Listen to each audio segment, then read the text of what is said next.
I used to think peanut butter was the ultimate health food, a great source of protein, fiber, and healthy fats. I would seriously have peanut butter with every single meal. I would have it in my breakfast mixed in with my oatmeal. For lunch, I would make a peanut butter jelly sandwich. I probably ate a peanut butter jelly sandwich every day for 15 years straight. Whenever I was bored or needed a snack, I'd grab a spoon, dive into the pantry, and enjoy a big scoop. After graduating college, I didn't know how to cook anything other than pancakes, so for dinner, I would make pancakes topped with, you guessed it, peanut butter.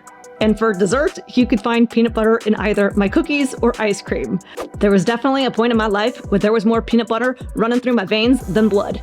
But as I started learning more about nutrition, I realized my beloved peanut butter was silently destroying my health, which eventually led me to quit eating it. My name's Lillie, and I'm on a mission to help people stop eating processed junk foods and start eating more single ingredient, real whole foods, as I believe the nutrients we provide our bodies directly impact our health and quality of life. Which is why in today's video, we are going to cover the history behind peanut butter, how its ingredients have changed over the years, and why you may want to start rethinking your peanut butter choices. At the end of the video, I'll show the best peanut butters to buy in the grocery stores and an even better nut butter alternative. Also, everybody knows crunchy peanut butter is way better than creamy, and you can't trust anybody who says the opposite to be true. All right, let's begin. Buy me some peanuts and Cracker Jack. It's peanut butter jelly time! Peanut butter jelly time! Spread it like peanut butter jelly. The average child eats 1,500 peanut butter and jelly sandwiches by the time they graduate high school. They have a monopoly on cravability. How is this legal? New Jit's better. Choosy mothers choose Jif. Hydrogenation is really the key to peanut butter becoming a mass market phenomenon. The history of peanut butter begins in South America. Ancient civilizations like the Aztecs and Incas naturally grew peanuts using organic compost and animal manure, which enriched the soil and health of the crop. In the 1700s, peanuts arrived in North America and were initially used as food given to livestock like cows, chickens, and pigs in order to help the animals grow quicker and fatten them up. In the late 1800s, peanut paste was used as a protein substitute for people whose teeth were so bad they couldn't chew meat. And then it was in 1895 where peanut butter was patented by John Harvey Kellogg. Yep, the same Kellogg who ruined nutritious breakfast. As peanut butter became more commercialized, changes were made to the formula where peanut butter was no longer just organic peanuts. In the 1900s, manufacturers started adding ingredients like sugar, molasses, and hydrogenated vegetable oils. These additions were designed to enhance flavor, texture, and shelf life. But always remember, the longer the shelf life, the shorter your life. The added sugars and molasses, which is basically just sugar, were added to peanut butter to make it sweeter and more appealing, so that way customers would get hooked and want to spend more money. The most addictive substance on the planet, by far, is sugar. There is nothing as powerful in creating an addiction than sugar.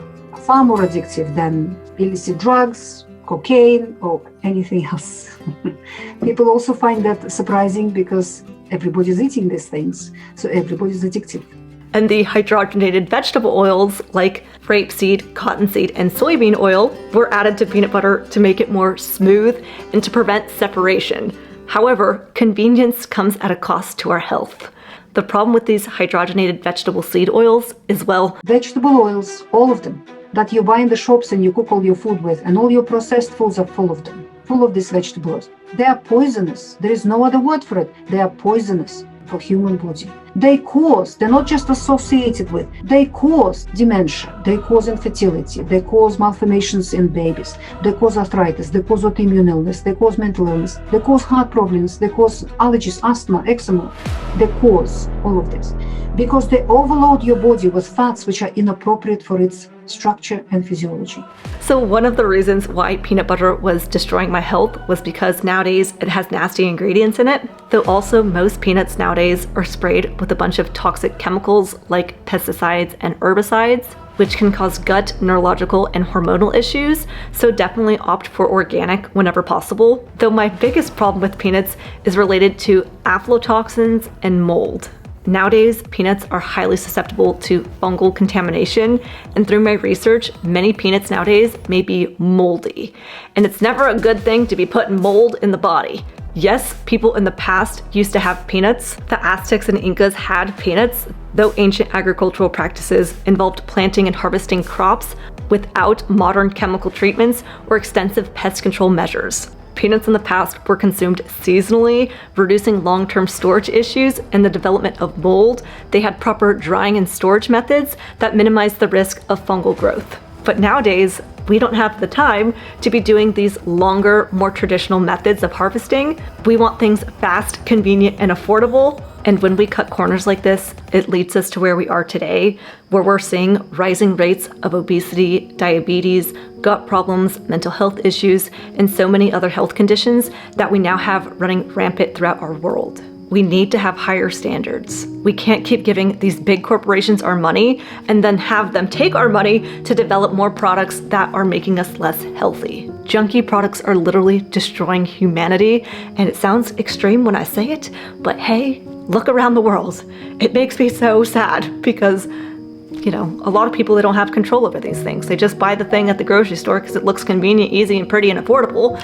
And they don't understand the health implications of having these products. And then when we give these companies our money, they're just gonna take our money and develop more of these products. And you guys, I really appreciate all of your support by liking these videos and leaving comments. It really helps this message reach more people. And I think there's a lot of people who really need to hear these things. And eating healthy is not boring, and it's not nasty, and it is fun. And I want to thank today's sponsor of the video, which is Element Electrolytes, and they have what I call a fun, delicious, nutritious drink. These are their brand new sparkling drinks, which the black cherry lime is absolutely thebomb.com, and it has no sugar, no artificial ingredients, and it provides the body with sodium, magnesium, and potassium, which are essential minerals that the body needs to stay hydrated, to help the rhythm of our heart. It can help with eye twitching, muscle cramping, fatigue, low energy, and so especially during the summer times when we're sweating a lot, to replenish those electrolytes that we're losing through our sweat, I love to have Element Electrolytes, as again, it's a really clean ingredient product that tastes amazing and doesn't have any junk in it. You'll find a link in the video description where you can get 8 of Element's drink mix packs free with any order, or you can get those 8 free additional packets of all of Element's different flavors by going to the URL drinkelement.com/Lillie Kane. Thank you guys for all of your support. And now back to the peanut butter.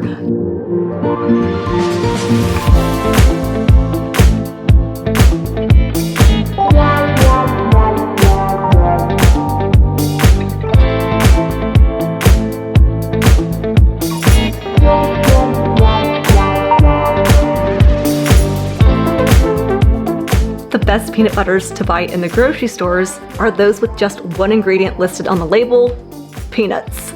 And an even better option would be peanut butter made from organic peanuts. Now, we couldn't find this in our grocery store, but specifically if you can find Valencia peanuts, those ones are going to have less aflatoxins as they're grown in more dry environments. And when there's less moisture in the environment, there's less ability for mold to grow. And an even better option would be if you can grind organic Valencia peanuts at the store, as freshly ground peanut butter is less likely to develop rancidity as it hasn't been sitting on the shelf for extended periods of time.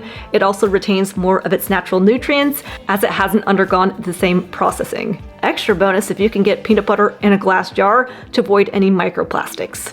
Now, I know I just went on a whole tangent about the horribleness of peanut butter, and we're not done yet. I don't hate it, I just don't like it at all. But I think having a serving of single ingredient peanut butter can be totally fine depending on the person. I don't think it's the end of the world if someone has some peanut butter once in a while, but it's just not as nutritious as I had once believed growing up. I had thought, oh, peanut butter, an excellent source of protein.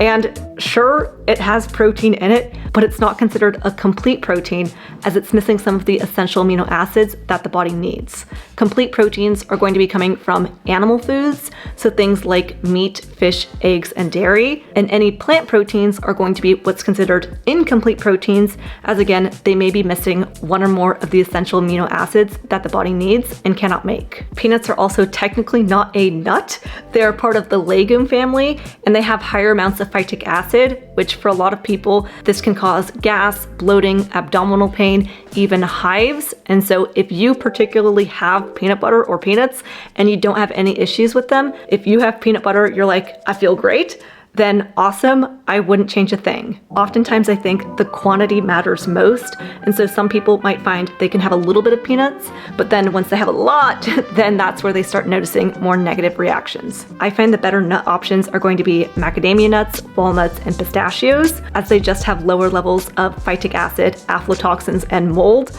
I mean, honestly, a lot of nuts are better to me than peanuts, as in pecans, Brazil nuts, pine nuts. To me, peanuts are on like the bottom of the list of nuts, as they just have some of the overall highest amounts of toxicity with overall lowest amounts of nutrition. So any other nut butter would be my first choice before peanut butter. Again, some people might have peanut butter every single day and never have an issue doing this and be totally healthy and fine, but for me, it's just not worth the risk when there's so many other amazing foods on this planet.